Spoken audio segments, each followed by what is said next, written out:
ಎಲ್ಲ ಬಾಂಧವರಿಗೆ, ಇಲ್ಲಿ ನಡೆದಿರ್ತಕ್ಕಂಥ ಎಲ್ಲ ಪೇರೆಂಟ್ಸು ಮತ್ತು ಟೀಚರ್ಸು ಮತ್ತು ನನ್ನ ಎಲ್ಲ ಮುದ್ದಿನ ಮಕ್ಕಳಿಗೆ ವಿಶೇಷವಾಗಿ ಇವತ್ತು ನಾವು ನಮ್ಮ ಬಾಲ್ಯದ ನನ್ನ ಮಾರ್ಗದರ್ಶಕ ಮತ್ತು ನನ್ನನ್ನು ಏನಿವತ್ತು ಚಿಕ್ಕ ಮಕ್ಕಳಲ್ಲಿ ಡ್ಯಾನ್ಸ್ ಮಾಡೋದ್ರು ಅದಕ್ಕಿಂತ ಚಿಕ್ಕದಾಗಲಿಂದ ನನ್ನನ್ನು ನೋಡ್ಕೊಂತ ನನ್ನ ಪ್ರೀತಿಯಿಂದ ಆರೈಕೆ ಮಾಡ್ಕೊಂಡು ಬಂದಿರೋಂಥ ಮಂಜಣ್ಣನ ಪ್ರೀತಿಗೆ ಹೋಗೋಟ್ಟು ಇವತ್ತು ನಾನು ತುಂಬ ನಮ್ಮೂರಲ್ಲೂ ತುಂಬ ನಾಟಕಗಳಿದ್ದಾವೆ, ಆದರೂ ಕೂಡ ನಾನು ಅವರ ಪ್ರೀತಿಗೆ ಹೋಗೊಟ್ಟು ನಾನು ಇವತ್ತು ಇಲ್ಲಿ ಬಂದೆ.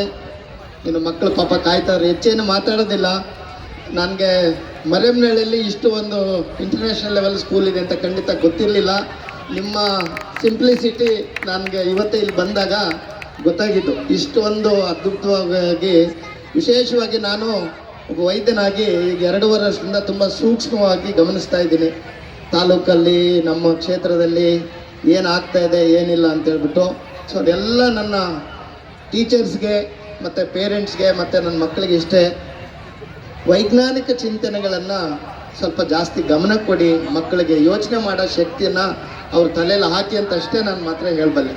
ಜಾಸ್ತಿ ಇನ್ನೇನು ಹೇಳೋ ಅವಶ್ಯಕತೆ ಇಲ್ಲ. ಯಾಕೆಂದರೆ ನಾನು ಒಂದು ಕನ್ನಡ ಮೀಡಿಯಮಲ್ಲಿ ಹಳ್ಳಿಯಲ್ಲಿ ಹುಟ್ಟಿ ಬೆಳೆದು ಓದಿರೋಂಥನು ಇವತ್ತು ಒಂದು ಮೈಸೂರಂತ ಇಂದ ಡೆಲ್ಲಿಗೆ ಹೋಗಿ ಒಂದು ಏಮ್ಸ್ ಅಂತ ಕಡೆ ಓದಿ ಬಂದಿದ್ದೀವಿ ಅಂತಂದರೆ ಒಂದು ವೈಜ್ಞಾನಿಕ ಚಿಂತೆಗಳಿಂದ ಹೊರತು ಬೇರೆ ಯಾವುದೋ ಒಂದು ಬೇರೆ ಇದರಿಂದ ಅಲ್ಲ. ಅದಕ್ಕೋಸ್ಕರ ಮಕ್ಕಳಿಗೆ ವೈಜ್ಞಾನಿಕ ಚಿಂತೆಗಳನ್ನು ಅಳವಡಿಸ್ಕೊಳ್ಳಲು ಅವ್ರಿಗೆ ನಾವೆಲ್ಲರೂ ಒತ್ತು ಕೊಡಬೇಕಂತ ಹೇಳ್ತಾ ಇಂಥ ಒಂದು ಅದ್ಭುತ ರಸಮಂದಿರಿ ಸಾಂಸ್ಕೃತಿಕ ಕಲೋತ್ಸವ ಕಾರ್ಯಕ್ರಮ ಆಯೋಜಿಸಿದ ಮತ್ತು ಇಂಥ ಒಂದು ಈ ಟೈರ್ 2 ಸಿಟಿ ಕೂಡ ಅಲ್ಲ, ಒಂದು ಪಟ್ಟಣ ಪಂಚಾಯತಿ ಲೆವೆಲ್ಗೆ ಇಷ್ಟು ಒಂದು ಒಳ್ಳೆ ಸ್ಕೂಲ್ ಮಾಡಿ ಇಷ್ಟು ಜನಗಳಿಗೆ ಇಷ್ಟು ಒಂದು ಒಳ್ಳೆ ಸೇವೆ ಕೊಡ್ತಾರೆ ಅಂತ ನಿಮಗೆ ಯಾವಾಗಲೂ ನಮ್ಮ ಸಹಕಾರ ಇರ್ತದೆ ಮತ್ತು ಎಲ್ಲ ರೀತಿ ಸಹಕಾರ ಮತ್ತು ಪ್ರೋತ್ಸಾಹ ಇರ್ತದೆ. ಮತ್ತು ಯಾವುದೇ ರೀತಿ ಈ ಒಂದು ಊರಿಗೆ ನಮ್ಮ ಕಡೆಯಿಂದ ಏನಾದರೂ ಒಂದು ಸಹಾಯ ಬೇಕಂದರೆ ಖಂಡಿತ ನಾನು ಯಾವಾಗಲೂ ನಿಮ್ಮ ಜೊತೆಗಿರ್ತೀನಿ ಅಂತ ಹೇಳ್ತಾ